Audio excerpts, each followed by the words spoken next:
Shalom, selamat hari Minggu saudara yang dikasihi Tuhan. Jumpa lagi dalam Aba News Update. Bagi saudara yang baru pertama kali beribadah bersama kami di tempat ini, kami mengucapkan selamat datang dalam keluarga Allah.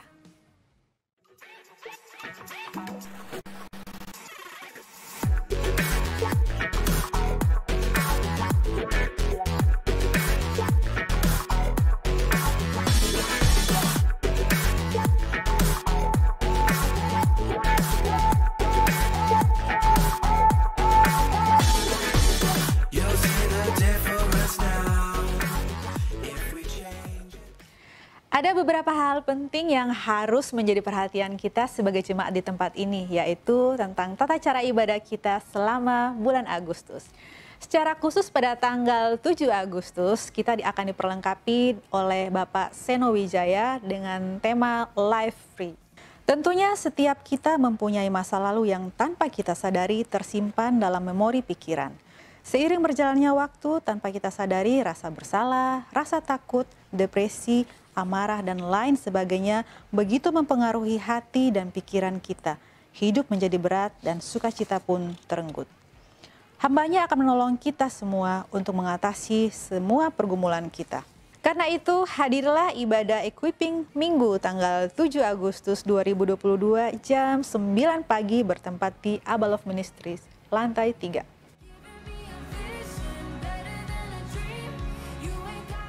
Yohanes 8 ayat 32, kamu akan mengetahui kebenaran dan kebenaran itu akan memerdekakan kamu.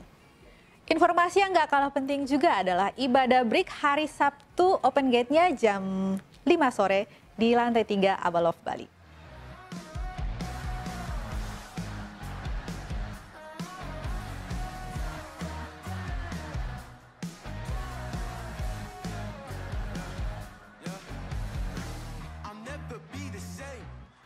Jangan lupa juga adik-adik kita yang manis-manis untuk ibadah kegah setiap hari Minggu jam 9 pagi di lantai 2 Aba Love Bali.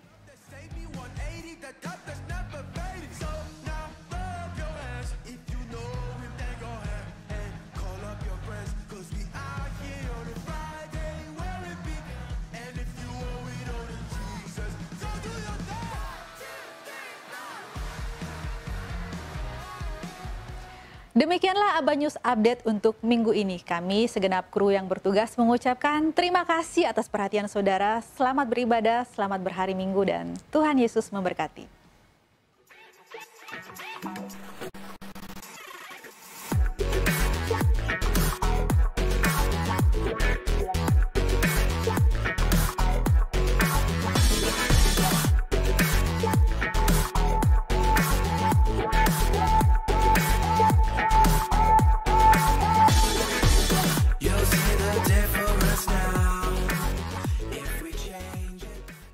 Shalom Bapak Ibu saudara dikasihi oleh Tuhan.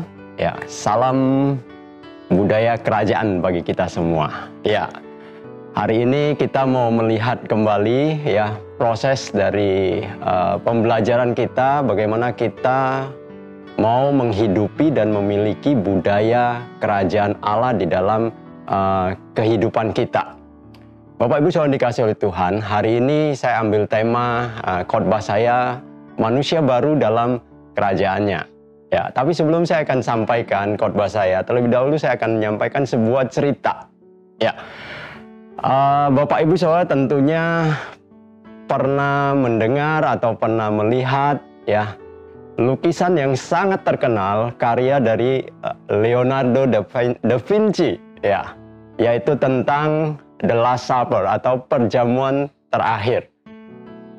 Dan beberapa tahun yang lalu sampai ada filmnya ya yang berjudul Da Vinci Code ya.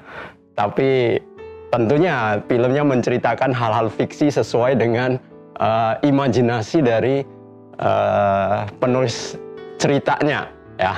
Nah, tapi hari ini kita lihat ya, lukisan ini adalah satu lukisan yang sangat terkenal, dan di balik ya lukisan yang dibuat oleh Leonardo da Vinci ini ada sebuah kisah yang cukup menarik di dalamnya. Ya, lukisan ini diselesaikan oleh Da Vinci memakan waktu sekitar 7 tahun. Wow, Sebuah lukisan diselesaikan dalam waktu yang tidak singkat, 7 tahun. Hal yang paling susah adalah menemukan ya orang yang bisa menjadi model. Ya, pertama yang dicari oleh Da Vinci adalah model Tuhan Yesus. Nah, Da Vinci menemukan model yang bisa dijadikan lukisan sebagai tokoh Tuhan Yesus, ya. Tentunya seseorang yang mukanya harus yang lugu, yang polos, ya, yang benar-benar berkarisma, kemudian yang bisa mendatangkan kedamaian, ya. Akhirnya Da Vinci menemukan ya seseorang ya bernama Pietro Bandinelli, ya, umur 19 tahun. Lalu Da Vinci mulai melukis ya tokoh dari Tuhan Yesus di dalam lukisannya tersebut. Nah, ketika gambar Tuhan Yesus selesai, ya Da Vinci tidak menemui kesulitan untuk menemukan murid-murid yang lainnya. Sampai yang terakhir, ya, kesulitan Da Vinci adalah menemukan tokoh yang menjual Tuhan Yesus, yaitu Yudas Iskariot. Da Vinci membutuhkan waktu yang cukup lama karena dia harus menemukan seseorang yang mukanya licik, ya kan, bengis, jahat, ya. Kemudian yang penuh dengan unsur-unsur yang bisa menggambarkan, ya, ini orang yang seperti Yudas Iskariot. Akhirnya hampir 7 tahun ya Da Vinci menemukan seseorang di dalam penjara di kota Roma, ya. Orang ini sangat cocok sekali untuk menggambarkan tokoh Yudas Iskariot di dalam lukisannya tersebut, ya. Lalu Da Vinci mulai melukis dengan model tokoh tersebut, ya. Membutuhkan waktu sekitar 6 bulan ya sampai jadi. Nah, begitu sudah selesai ya, orang yang menjadi model Yudas Iskariot ini ya menghampiri Da Vinci dan dia bertanya, "Apakah engkau masih ingat dengan saya?" Ya. Da Vinci berkata, "Saya tidak kenal kamu." Dia bilang, "Coba Bapak ingat-ingat kembali ya. Seharusnya Bapak ingat saya." Ya. Da Vinci coba untuk mengingat siapakah orang ini, ya. Dan Da Vinci berkata, "Saya tidak mengenal kamu." Lalu pemuda ini berkata, "Saya adalah model, ya, yang engkau lukis 7 tahun yang lalu, ya, sebagai model tokoh Tuhan Yesus di dalam lukisanmu." Hal ini menjadi sesuatu yang mengagetkan bagi Da Vinci. Kenapa? Ya, 7 tahun yang lalu, ya, Pietro Bandinelli ini, ya, adalah model untuk Tuhan Yesus di dalam lukisannya. Ya, 7 tahun kemudian dia ada di dalam penjara. Dia menjadi seorang penjahat yang sedang dijatuhi hukuman mati oleh karena perkara-perkara kejahatan yang dia lakukan. Dia adalah Pietro, ya, Bandinelli juga, ya. 7 tahun yang lalu menjadi model untuk Tuhan Yesus, 7 tahun kemudian menjadi model untuk Yudas Iskariot. Bapak Ibu Saudara dikasih oleh Tuhan, apa yang kita bisa petik dari proses ya yang terjadi seorang tokoh atau seorang model ya bisa menjadi model Yesus, tapi juga bisa menjadi model Yudas Iskariot ya setelah beberapa tahun kemudian. Ingat, kehidupan kita ketika kita tidak benar-benar mengalami perubahan ya di dalam kekristenan kita, ya, jangan heran ya, bisa jadi satu hari nanti mungkin ya kita bisa menjadi seseorang yang lebih jahat, lebih rusak dari apa yang ada saat sekarang ini di dalam kehidupan kita. Oleh sebab itu, Bapak Ibu Saudara dikasih oleh Tuhan, adalah sesuatu yang baik ya ketika Paulus mengingatkan kita ya untuk kita benar-benar harus hidup sebagai manusia yang baru. Ya, Bapak Ibu Saudara dikasih oleh Tuhan, Efesus pasal yang keempat ayat yang 17 ya sampai dengan ayat yang ke 24 itu menggambarkan tentang proses bagaimana seseorang ya hidup di dalam kehidupan manusia yang lama lalu berubah ya menjadi seseorang yang hidup di dalam kehidupan manusia yang baru. Nah, Bapak Ibu Saudara dikasih oleh Tuhan, saya akan mulai dengan Efesus 4 ayat ke-15 ya. Dikatakan, tetapi dengan teguh berpegang kepada kebenaran di dalam kasih, kita bertumbuh di dalam segala hal ke arah Dia, Kristus yang adalah kepala. Kalau di dalam terjemahan firman Allah yang hidup, FAYH, tetapi sebaliknya dengan penuh kasih, kita senantiasa mengikuti kebenaran, berkata benar, berbuat benar, hidup benar. Dengan demikian, di dalam segala hal, kita makin lama, makin menyerupai Kristus yang menjadi kepala dari tubuhnya. Bapak Ibu saudara dikasih oleh Tuhan, ya, saya selalu mengingatkan bahwa kekristenan kita bukanlah hanya sekedar berbicara tentang keselamatan. Tetapi kekristenan kita harus berbicara bagaimana kehidupan kita harus semakin hari semakin serupa dengan Kristus itu sendiri. Ya, seperti yang dikatakan Efesus 4 ayat 15 ini. Dengan demikian di dalam segala hal kita ya makin lama makin menyerupai Kristus. Ya, di dalam segala hal semakin hari kita harus semakin serupa dengan Kristus yang adalah Guru Agung kita, Tuhan kita, dan Raja kita, di mana kita senantiasa belajar daripada Dia. Nah, keserupaan dengan Kristus itu adalah sebuah proses yang harus terjadi di dalam kehidupan kita. Ketika kita lahir baru, ya tidak ujuk-ujuk langsung kita berubah dan sempurna, tidak. Tetapi ada proses, ada perjalanan yang harus kita lalui, ada pembentukan ya yang harus kita lewati ya. Supaya apa? Supaya kita semakin hari semakin menuju keserupaan dengan Kristus itu sendiri ya. Nah, Bapak Ibu saudara dikasih oleh Tuhan, Efesus 4 ayat yang ke-17 sampai ayat yang ke-19 ini menggambarkan tentang bagaimana kehidupan manusia lama ya di dalam mungkin kehidupan kita atau di dalam kehidupan orang-orang yang belum mengenal atau menerima Yesus sebagai Tuhan di dalam kehidupan mereka. Ayat 17 mulai, sebab itu kukatakan dan kutegaskan ini kepadamu di dalam Tuhan. Jangan hidup lagi sama seperti orang-orang yang tidak mengenal Allah. Ya. Ketika kita lahir baru, tadi saya katakan kita mengalami proses pembentukan yang membawa kita kepada keserupaan dengan Kristus. Dan Paulus mengingatkan, jangan hidup lagi sama seperti orang-orang yang tidak mengenal Allah. Ya.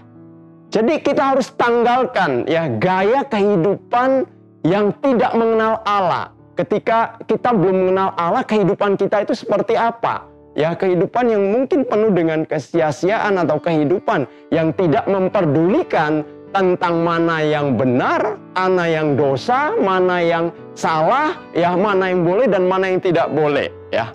Dikatakan lagi, dengan pikirannya yang sia-sia, banyak berpikir, ya, tetapi pikirannya adalah pikiran yang sia-sia, yang tidak mendatangkan damai sejahtera. Ayat yang ke-18, dan pengertiannya yang gelap, ya, jauh dari hidup persekutuan dengan Allah. Pengertian yang gelap, tidak ada pengertian tentang kebenaran sama sekali. Kenapa? Karena memang tidak mau tahu tentang kebenaran, ya, tidak mengenal Allah. Allah itu adalah kebenaran. Ya, pengertian yang gelap, jauh dari hidup persekutuan dengan Allah. Ya, nggak mungkin akan bersekutu dengan Allah. Mengenal aja sudah tidak mau, tidak peduli. Karena kebodohan yang ada di dalam mereka dan karena kedegilan hati mereka. Ingat, kebodohan dan kedegilan. Ya, coba kita bayangkan di dalam kehidupan kita ketika kita belum menerima Yesus sebagai Tuhan dan Juru Selamat, ya, dalam kehidupan yang masih sia-sia, ya, mungkin kita tidak ambil pusing orang akan bercerita tentang neraka atau surga, tentang penghukuman, ya, tentang hal-hal yang mungkin berbau rohani. Kita berkata, I don't care, aku tidak peduli, ya. Yang aku peduli adalah bagaimana saya menikmati kehidupan saya ketika saya ada di dunia ini. Peduli amat dengan neraka, peduli amat dengan penghukuman, peduli amat dengan segala hal yang seperti sesuatu yang hanya ilusi, sesuatu yang hanya hanya sesuatu yang digambarkan di dalam pikiran seperti hayalan, ya. Itu kenapa? Karena kebodohan dan kedegilan hati mereka, ya. Perasaan mereka telah tumpul sehingga mereka menyerahkan diri kepada hawa nafsu dan mengerjakan dengan serakah segala macam kecemaran. Kita flashback hidup kita, ya. Hidup yang sama sekali tidak peduli tentang Allah. Hanya memuaskan apa yang menjadi keinginan, kedagingan kita, memuaskan hawa nafsu kita, ya, dan mengerjakan segala macam kecemaran. Bahkan kadang kita mungkin bangga kalau kita melakukan dosa, ya. Saya masih ingat, ya, dulu kalau menceritakan tentang melanggar lampu merah, ya, sepertinya ada sebuah kebanggaan. Sebelum bertobat pastinya, ya. Sudah bertobat, ya udah nggak langgar lampu merah lagi, ya, kecuali kepepet. Nggak boleh. Ya, kadang lampu kuning kecepatan, ya kan, tiba-tiba merah, ya udah, itu berarti apa boleh buat, ya. Tapi tidak dengan sengaja. Udah kuning tetap aja tancap gas, merah, hajar aja. Ya, tidak seperti itu. Nah, ketika belum mengenal Allah, ya saya masih ingat dulu kalau menceritakan tentang melanggar lampu merah sepertinya sebuah kebanggaan. Ya, aneh, ya. Kalau sekarang rasanya sebuah sesuatu yang memalukan. Ya, dulu sesuatu yang membanggakan. Ya, kayaknya hebat sekali gitu. Apalagi cerita ketika ada razia, disemprit sama polisi, tidak berhenti malah tancap gas. Oh, itu senang sekali. Ya, dikejar-kejar sama polisi. Wah, ceritakan seperti di dalam film aja. Ya, lari sini, belok sana, belok sini. Ya, seperti sebuah kebanggaan. Lalu kalau orang berbicara tentang neraka, ya, saya berkata, "Oh, asik di neraka." Ya, akan ketemu bintang-bintang film ternama di sana. Akan menemukan hal-hal yang menyenangkan, hal-hal yang luar biasa. Kenapa? Yaitu kedegilan, ya, hati, kebodohan, sehingga pikirannya sudah jadi tumpul. Pokoknya segala yang dilakukan yang bisa memuaskan kedagingan dan hawa nafsu, nah itulah yang menjadi kebanggaan. Dan Paulus mengingatkan, kalau ya kita ingin atau kita berproses menuju keserupaan dengan Kristus, maka kita harus menanggalkan semua itu. Ya, karena itu adalah manusia lamanya kita, ya, harus ditanggalkan. Oke? Ayat yang ke-20, ya. Firman Tuhan berkata dari Efesus 4 ayat 20, tetapi, ya, Paulus mengingatkan, tetapi kamu bukan demikian. Ya, Bapak Ibu Saudara yang dikasihi oleh Tuhan, tadi itu adalah pikiran perbuatan yang sia-sia. Sebelum kita mengenal Allah, tidak mengenal Allah, pikiran yang sia-sia, pengertian yang gelap, jauh dari persekutuan dengan Allah, kebodohan, kedegilan hati, perasaan yang tumpul, melakukan segala macam kecemaran. Tetapi Paulus mengingatkan, kamu bukan demikian. Kita yang ada di dalam Kristus bukan lagi demikian. Kamu telah belajar mengenal Kristus.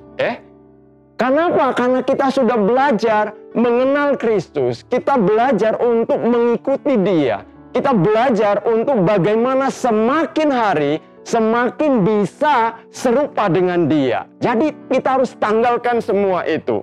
Ya. Ayat 21 ya berkata, karena kamu telah mendengar tentang Dia dan menerima pengajaran di dalam Dia menurut kebenaran yang nyata di dalam Yesus. Kita akan lihat sekarang apa yang harus kita hidupi sebagai orang-orang atau sebagai manusia baru yang ada di dalam Kristus. Tanggalkan hal yang tadi, lalu apa ciri-ciri manusia baru kita? Ayat 21 tadi katakan, karena kamu telah mendengar tentang Dia dan menerima pengajaran di dalam Dia menurut kebenaran yang nyata di dalam Yesus. Setiap kita sudah mendengar tentang kebenaran, ya, mendengar tentang Dia, tentang Yesus. Yesus itu adalah kebenaran dan menerima pengajaran di dalam Dia, menerima pengajaran tentang kebenaran yang ada di dalam Yesus. Kita baca firman, kita mendengar firman, kita mendengar pengajaran, ya, kita menerima setiap kebenaran-kebenaran itu. Oleh sebab itu, ya, kita harus tetap memiliki hati yang haus untuk mendengar, yang haus untuk menerima.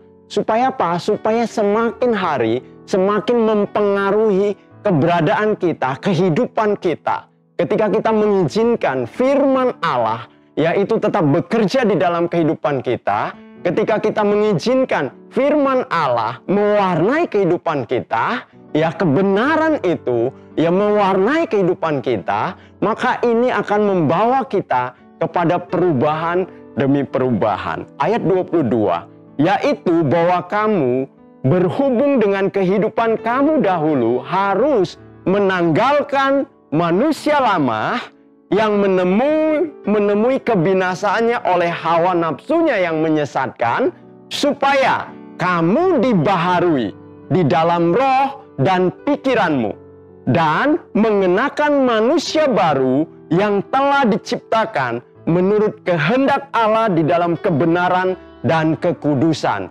yang sesungguhnya. Ya, Bapak Ibu saudara dikasih oleh Tuhan, tadi kita sudah mendengar dan menerima kebenaran itu, ya, maka kita harus berikutnya menanggalkan manusia lama kita. Berhubung dengan kehidupan kamu yang dahulu, kamu harus menanggalkan manusia lama, ya. Karena apa? Manusia lama itu, ya, menemui kebinasaan. Kalau kita ingin memperoleh hidup yang kekal, mendapatkan kehidupan yang semakin serupa dengan Kristus, maka kita harus menanggalkan manusia lama kita, ya, supaya, ya, kamu dibaharui di dalam roh dan pikiranmu. Kita sudah menerima kebenaran, kita sudah mendengar kebenaran, maka kita harus mengambil keputusan untuk menanggalkan manusia lama kita. Nah, ketika kita menanggalkan manusia lama kita, lalu kita terus mengizinkan kita ini dibaharui di dalam apa? Roh dan pikiran kita. Kalau Roma 12 ayat yang kedua, ya, berkata apa? Jangan kamu menjadi serupa dengan dunia ini, tetapi berubahlah oleh pembaruan budimu, ya. Berubahlah oleh pola pikirmu, berubahlah oleh cara berpikirmu, ya, mindsetmu, supaya apa? Supaya kamu dapat membedakan apa? Manakah kehendak Allah, apa yang baik, yang berkenan kepada Allah dan yang sempurna, ya. Roma 12 ayat 2 mengingatkan proses itu, ya. Meneguhkan kembali apa yang dikatakan kepada jemaat yang ada di Efesus, ya.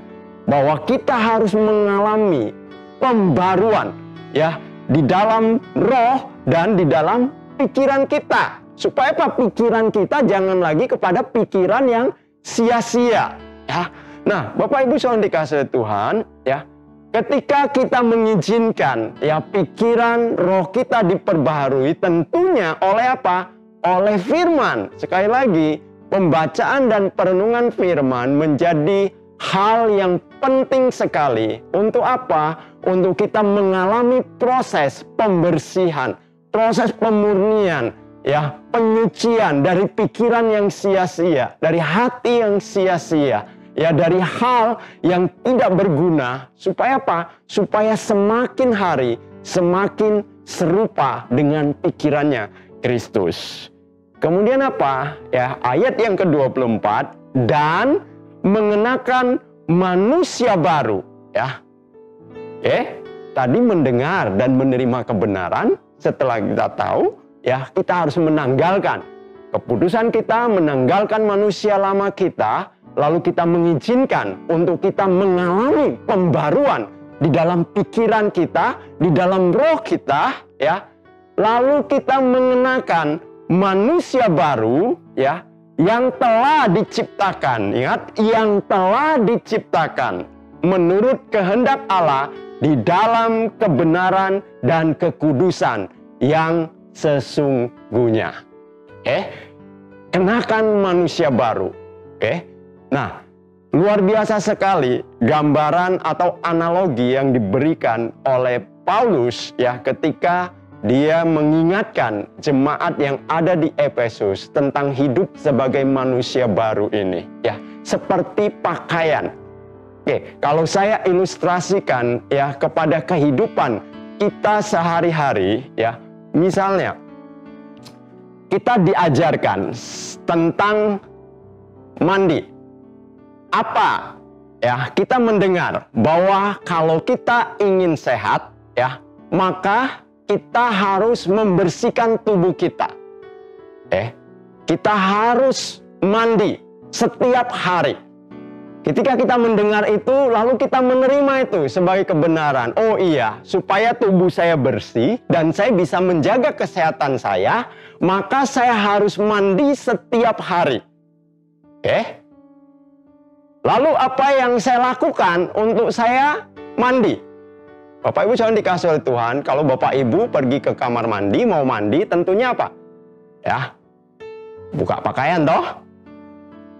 Ya, kalau di kamar mandi di rumah pasti buka pakaian. Ada yang mandi dengan pakaian di rumah? Di kamar mandi di rumah, ya. Kecuali di kolam renang. Kolam renang mandinya pakai baju berenang, ya. Tapi begitu mau bilas pasti apa?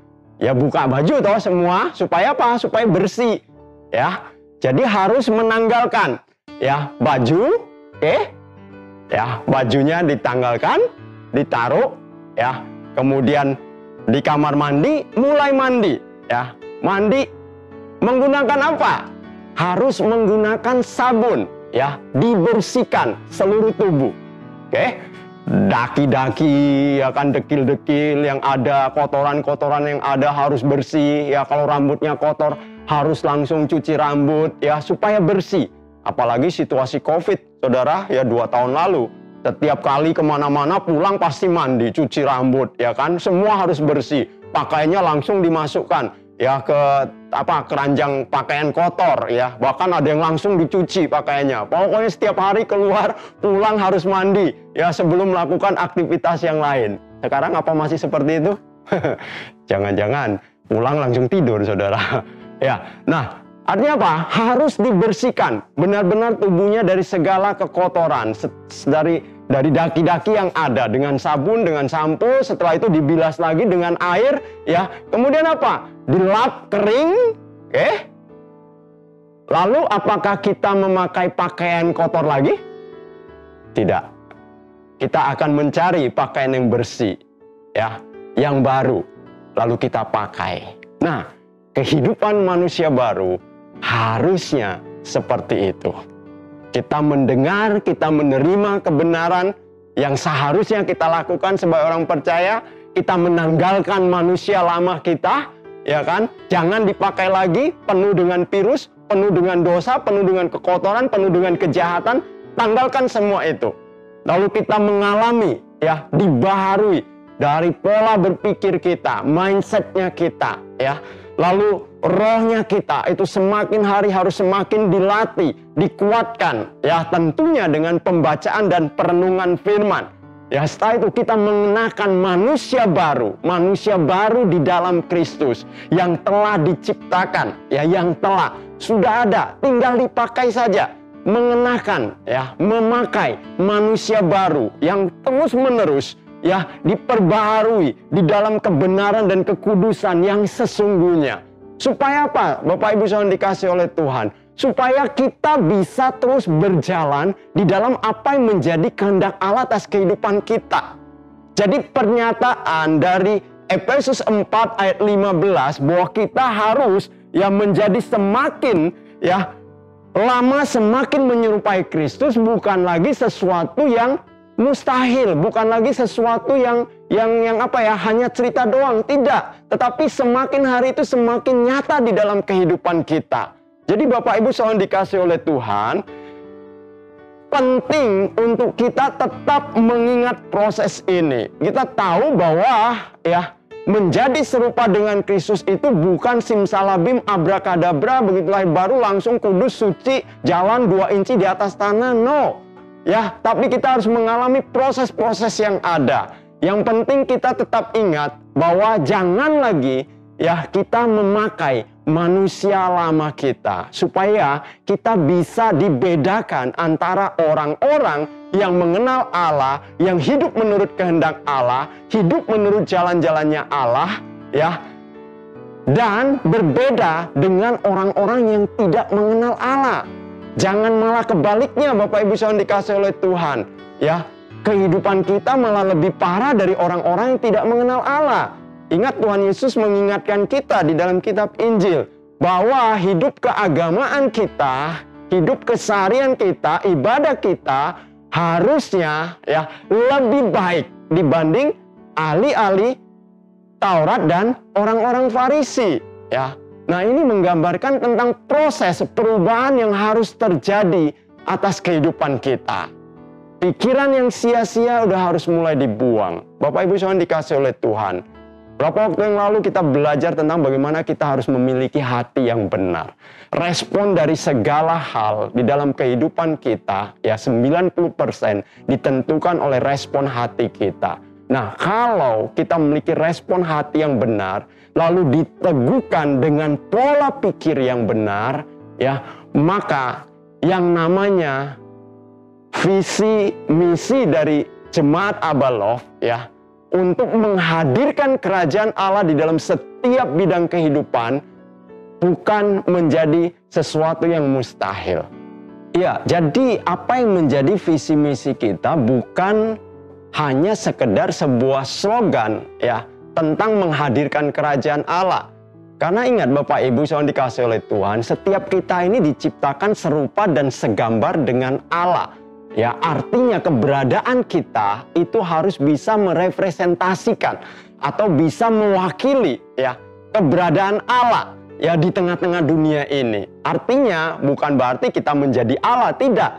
Tapi orang bisa melihat Allah yang hidup di dalam kehidupan kita.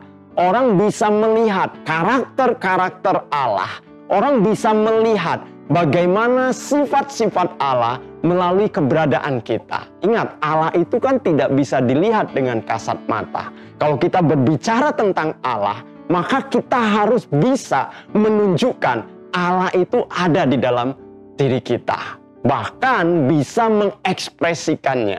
Dengan kita hidup ya di dalam kehidupan manusia baru kita, ini akan menolong kita semakin hari ya kehidupan kita akan semakin bisa ya menyatakan Allah, menghadirkan Allah, menghadirkan kerajaannya dan menjadi berkat bagi banyak orang. Bapak Ibu Saudara dikasih oleh Tuhan, hari ini saya mau mengingatkan setiap kita, mari ya kita mau terus bertumbuh. Ya, kita mendengar dan menerima setiap kebenaran, ya hampir setiap minggu, ya hampir bukan setiap minggu lagi, setiap hari kalau kita membaca dan merenungkan firman, ya lalu kita menerima itu sebagai kebenaran dalam kehidupan kita, setiap hari kita harus berani ya menyangkal diri kita, ya menanggalkan manusia lama kita, ya. Kemudian kita mengizinkan untuk firman itu mewarnai hidup kita, mewarnai pikiran kita, mewarnai hati kita, mempengaruhi seluruh keberadaan kita, ya. Dan kita mengenakan manusia baru, mengekspresikan Kristus yang hidup di dalam kehidupan kita. Saya percaya dimanapun kita berada, kita akan menjadi kesaksian, akan menyatakan bahwa Allah itu hidup di dalam kehidupan kita. Jadi mari kita harus tetap semangat, tetap percaya bahwa tidak ada perkara yang terlalu sukar ketika kita berjalan bersama-sama dengan Allah, ketika kita tetap connect dengan Sang Kepala. Apa yang dikehendaki Allah, kita taat untuk lakukannya, maka ekspresi dari keberadaan Allah, ekspresi dari Allah itu sendiri akan semakin nyata di dalam kehidupan kita. Tuhan Yesus berkati kita semua.